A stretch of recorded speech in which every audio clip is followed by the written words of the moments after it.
কোমরে ব্যথার কারণ মানেই যে আপনার কিডনির কোনো সমস্যা হচ্ছে কিনা সেটাকে আমরা অনেকে মনে করেন যে হ্যাঁ, কোমরে ব্যথা মানেই যে কিডনির কোনো সমস্যা আসছে। তো অবশ্যই জানতে হবে যে কিডনির কোনো সমস্যা আসছে না কিডনিতে কোনো স্টোন দাঁড়াচ্ছে সেটাকে আপনাকে অবশ্যই জানতে হবে। কোমরে ব্যথা একটা কারণে কিন্তু হয় না। কোমরে ব্যথা নানা রকম কারণে অনেক সময় হয়। দেখা যায় যে আমাদের ব্রেক ডিস্কের কারণে হয়। অনেক সময় পড়ে গেলে পুরাতন ব্যথার কারণে হয়তো মাঝে, মাঝে কোমরে ব্যথা হতে পারে।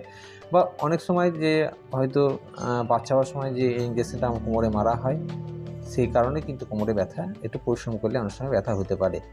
এছাড়া হয়তো আপনাদের নার্ভের সমস্যার কারণে কোমরে ব্যথা হতে পারে বা স্পাইনের যদি কোনো বা আ আপনার দেখবেন যে পড়ে যাওয়ার যে পূর্ণ ব্যথার কারণে কিন্তু কোমরে ব্যথা বা বাতের কারণে হতে পারে বা স্পন্ডিলাইটিসের কারণে কিন্তু আপনার কোমরে ব্যথা হতে পারে। এছাড়াও দেখবেন যে যেসব মেয়েদের হয়তো ইউটেরাসের টিউমার আছে তাদের ক্ষেত্রেও কিন্তু কোমরে ব্যথা দেখা যায়। তা আবার মেন্সের হয়তো আগে বা পরে অনেকের হয়তো কোমরে ব্যথা থাকে। তা সেটা জানতে হবে যে আপনার কোমরে ব্যথাটা কী কারণে হচ্ছে। যে কোমরে ব্যথা মানে যে কিডনির সমস্যা সেটা নয়। কিডনি পাথরের কারণে কিন্তু কোমরে ব্যথা হয়। তা আপনাকে অবশ্যই ট্রিটমেন্ট করুন। নাহলে সত্বরে ডাক্তারের সঙ্গে কিন্তু পরামর্শ অবশ্যই নেবেন।